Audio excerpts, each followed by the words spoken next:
everyone, it's really lovely to be back. So I'm going to read a condensed version of a non-fiction essay that I wrote last year in an anthology called Keeping It Under Wraps, Bodies Uncensored. I'm going to include a brief trigger warning just for body dysmorphia and a brief mention of self-harm, just so that you're aware. This is The Little Lotus Flower Who Could. When I was 19 years old, I got my first tattoo. This was the start of healing my relationship with my body. I like to think of it as the first chapter in a new narrative. Fast forward 4 years to this essay about my journey with my body, and I have a grand total of 7 tattoos on my arms and legs. After a seeming lifetime at war with my body, my tattoos have been a way of making peace. Not just with me, but with the outside world too. With tattoos come stigma and judgment, and a slew of unwanted or unprompted questions. The truth is, when I'm asked these questions, it's very tempting to reply with a short answer and remind the asker that actually what I do with my body is none of their business. Instead, I find comfort in reminding myself of this internally. My tattoos are no one's business but my own. They are, in many ways, the biggest middle finger I can give to wider society. I have them because I want them, and for no other reason. Despite the theme of self-love which runs through them, the very act of choosing tattoos is the greatest act of self-love and self-assurance I have ever given myself. They allow me to express myself unapologetically and without caring what people think of me. But I'm sure people do think, and when they do, I hope my tattoos offer them an interesting internal dialogue. I don't care, I'd like to emphasize, but I do wonder with amused curiosity. I like to imagine the stories they associate with them. I wonder if I anger them, if they think I'm the definition of what's wrong with the world today, or if I'm a bad influence on future generations.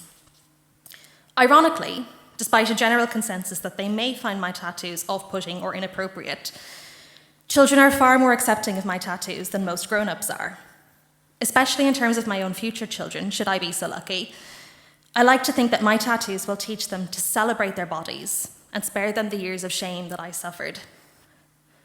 When children are taught to worry about what other people think of their choices, they learn that our bodies are the property of everyone else's judgments. They learn to be aware of their weight, their hair, the color of their skin, how they dress. When they learn that tattoos are rebellious, that pink hair is unacceptable, or that they need to dress a certain way to avoid people staring, they lose the ability to express themselves. But if they are lucky, they will find an ounce of rebellion left in themselves and use it to buy a tub of semi-permanent hair dye, a pair of ripped jeans, and a tattoo on their inner left ankle. If they are really lucky, this will happen sooner rather than later. The art of self-expression and self-love should not need to be an act of rebellion. It should just be. I'm not saying that I think everyone should get a tattoo or dye their hair some random colour of the rainbow, because contrary to what romantic comedies will tell you, I don't believe a dramatic makeover is always the answer. What I do wonder is what everyone would do if the population was suddenly removed of the ability to care what others thought about them. How many people would change their wardrobe, get that tattoo, eat a decent meal, and forget about the diet that a social media advert sold them? How many people would stop holding their bodies hostage to the expectations of other people and instead find new ways to celebrate them? I read somewhere once that our bodies are our temples and our tattoos are stained glass windows. I've never really agreed with this statement, mostly because I struggle to think of my body as a temple. To me, temples are places of worship, of grandeur, faith, and belief. And these are not adjectives that I equate with my body yet. I still struggle with the idea of loving my body. To be frank, I don't. It's too short, and this causes several inconveniences daily. Every few months, my polycystic ovaries decide to throw a fit, and they cause debilitating pain. My baby teeth were enamel deficient and had to be removed. My nails are brittle and refuse to grow.